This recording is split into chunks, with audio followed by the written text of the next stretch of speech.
O Tanjobi omedetou gozaimasu. Isto é japonês para parabéns. O Observador faz 12 anos e, em vez de bolo, oferecemos uma visita ao Japão com a Pinto Lopes Viagens. Assine por apenas 39,90€ e habilite-se a ganhar. 12 anos a escrutinar o poder, 12 mil quilómetros para celebrar. Assine hoje em observador.pt. Arigatou. Rádio Observador.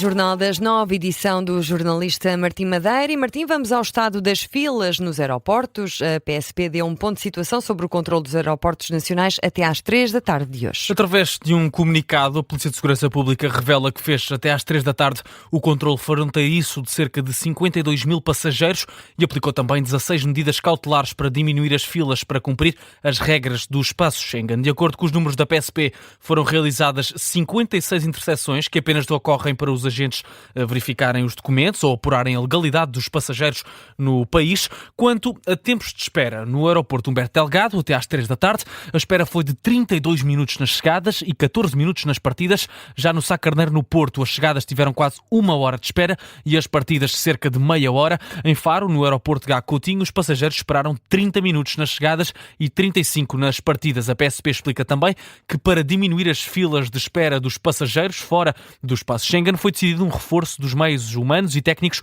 e controle de fronteiras no aeroporto Humberto Delgado, que entrou em funcionamento na passada sexta-feira. E hoje 2 incêndios deflagraram, com pelo menos um deles já controlado. Um fogo na região do Porto, numa zona de mato em Valongo, que mobiliza mais de 160 bombeiros, 48 veículos e 2 meios aéreos. Um incêndio continua com 2 frentes ativas, segundo a informação mais recente ao Observador pelo Comando Subregional da Área Metropolitana do Porto, da Proteção Civil. Para já não há nem estradas cortadas, nem casas ameaçadas. Informações que em breve também teremos mais atualizações. Já o outro incêndio no Algarve, em Alcoutim, já está resolvido. Em entrevista ao Observador, o comandante subregional da zona do Algarve, Rui Fernandes, faz-nos um rescaldo da situação e explica os meios usados para combater o fogo. Neste momento o incêndio está dominado.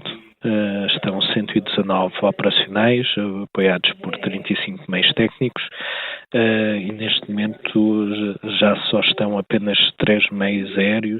Neste momento ainda há chama dentro do perímetro do incêndio, portanto o incêndio encontra-se dominado. Não há casas na área de influência do incêndio, não existiam habitações, nem pontos sensíveis.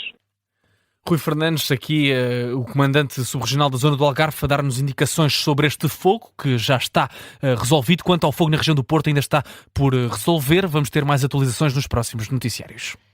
E o secretário-geral do PCP acusa o governo de querer apertar a vida dos mais pobres com a criação da Prestação Social Única. O governo aprovou na sexta-feira um novo sistema de atribuição de prestações sociais, a Prestação Social Única, que abrange 3 apoios sociais não contributivos e cujos beneficiários poderão ter de fazer até 15 horas de trabalho social por semana. Num discurso na Assembleia da Organização Regional de Évora, Paulo Raimundo afirma que esta proposta do governo reflete uma falta de coragem para enfrentar os poderosos. Vamos então escutar estas declarações de Paulo Raimundo.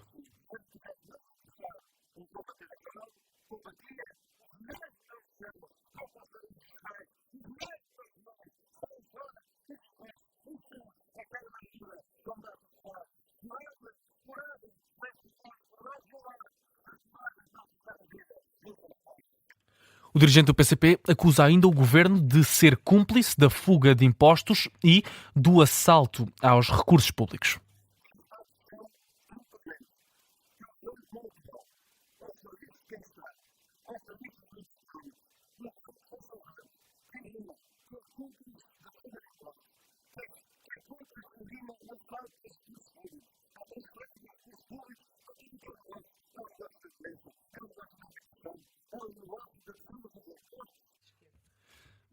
Aqui as declarações de Paulo Raimundo num discurso na Assembleia da Organização Regional de Évora em crítica ao novo apoio, à nova prestação social única criada pelo governo. Ainda na política, o Chega recebeu luz verde do Presidente da Assembleia da República para agendar a reapreciação do decreto sobre a perda da nacionalidade. Um diploma que foi chumbado pelo Tribunal Constitucional, que tinha sido aprovado por todos os partidos da direita, o PSD, o Chega, a Iniciativa Liberal e também o CDS, mas segundo o partido liderado por André Ventura, José Pedro Aguiar Branco enviou um despacho na passada sexta-feira a permitir o agendamento do debate sobre a reapreciação do decreto que cria a pena acessória de perda da nacionalidade e que quer também alterar o Código Penal. Poderá ser feito na próxima reunião da Conferência de Líderes.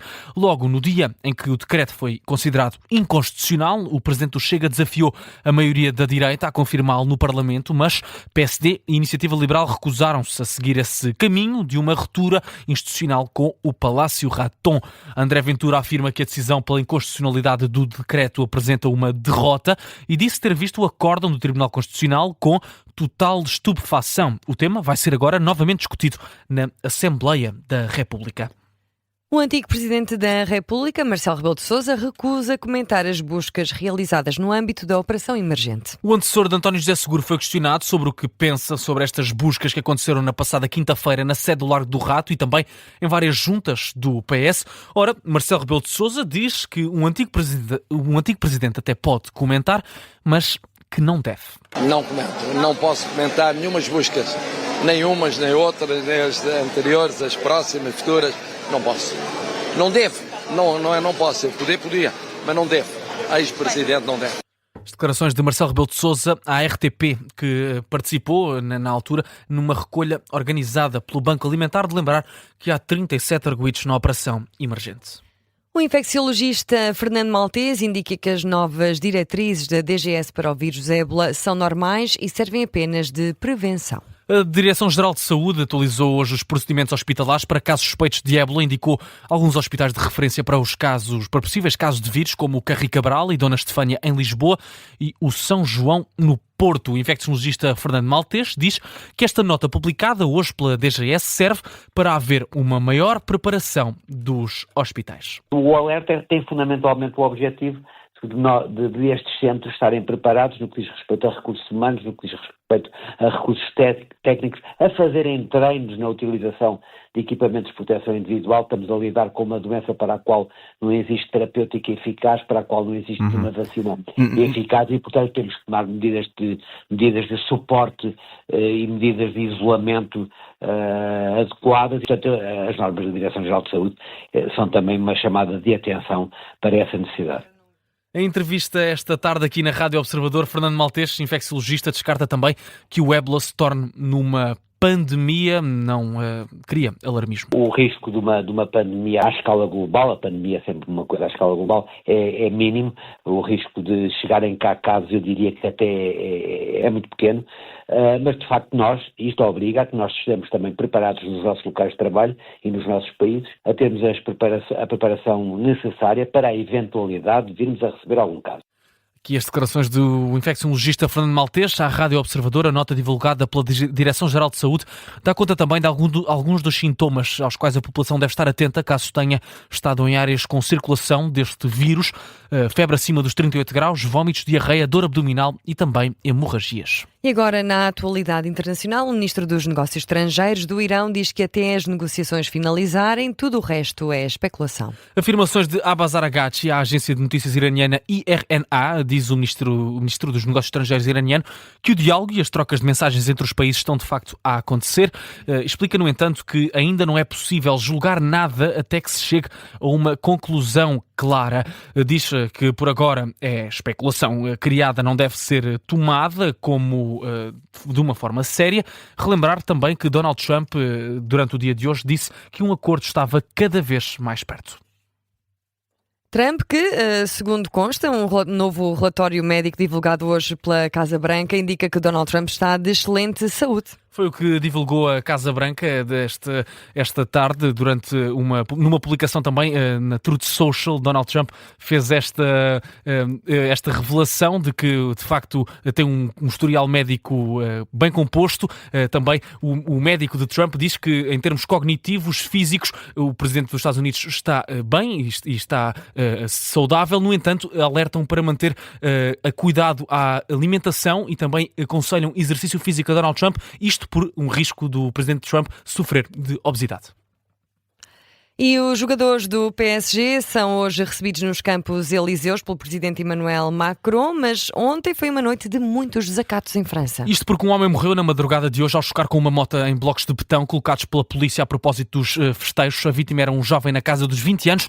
A Procuradora de Paris acrescenta que um outro jovem, também no âmbito das celebrações, foi esfaqueado com gravidade. No que toca às detenções, a polícia francesa realizou 300 só em Paris, 800 em todo o território gaulês. 9h10, vamos agora ao habitual espaço de informação local. Martim? Vamos lá. O Fórum de Lisboa amanhã já não conta com o Ministro do Supremo Tribunal Federal brasileiro. Flávio Dino cancelou a participação no evento da capital sobre direito devido a um acidente doméstico, de acordo com a assessoria do Ministro. Dino está bem, mas não recebeu autorização médica para embarcar num voo de longa duração até Portugal. A Procuradoria-Geral do Estado de São Paulo vai substituir o Ministro brasileiro amanhã no Fórum de Lisboa. Os autarcas dos concelhos servidos pelo Hospital de Vila Franca de Xira e da Comunidade Intermunicipal da Península de Setúbal vão pedir uma reunião ao coordenador do Pacto Estratégico para a Saúde, Adalberto Campos Fernandes.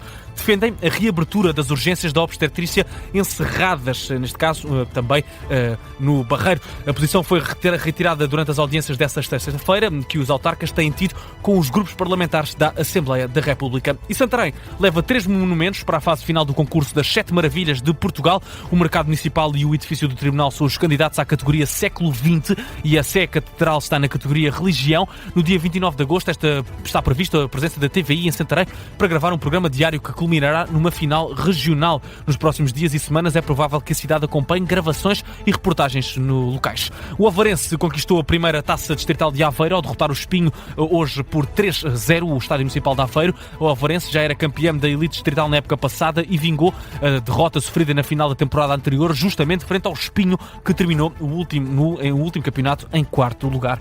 Os bombeiros voluntários de Leiria fazem 42 anos e o quartel celebrou hoje com uma cerimónia de comemoração e a aquisição de 2 novas viaturas. O presidente da Associação Humanitária dos Bombeiros Voluntários de Leiria destacou na cerimónia a capacidade de resposta dos operacionais demonstrada durante a tempestade Christine e alertou para a falta de apoio por parte do governo. Fechamos no Porto, onde decorre a última das 50 horas de cultura aberta ao público, promovida pelo Serralves em Festa. O encerramento acontece às 10 da noite, daqui a pouco menos de 50 minutos. Até lá haverá ainda muita música, dança e performances para descobrir nos jardins da Fundação Serralves, nesta edição histórica que assinala os 20 anos do festival. É a notícia de fecho do Jornal das 9, edição do jornalista Martim Madeira, já a seguir, pop-up.